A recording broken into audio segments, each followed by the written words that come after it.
Ieri ho cotto i cavolfiori e me ne sono avanzati un po', quindi oggi frittelle di cavolfiori.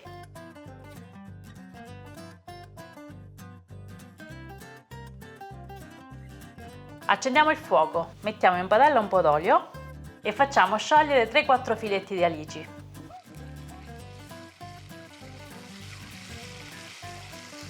Se non vi piacciono le alici potete utilizzare la pancetta. Ora aggiungiamo i cavolfiori e facciamoli insaporire.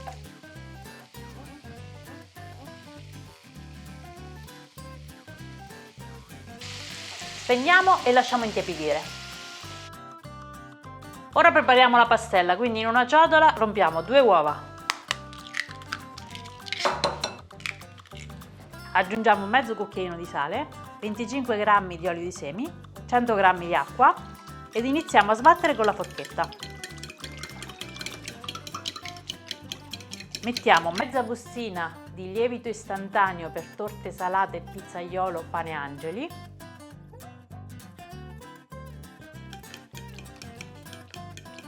e 250 g di farina un po' alla volta.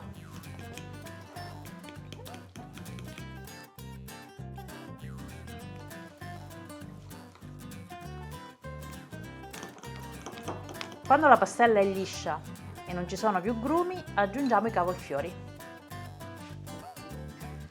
Amalgamiamo per bene.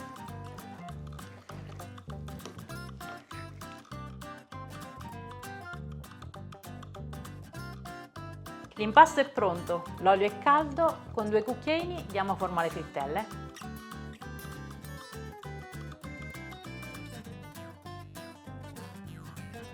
Lasciamole friggere fino a doratura girandole spesso e quando sono belle dorate le scogliamo su carta assorbente.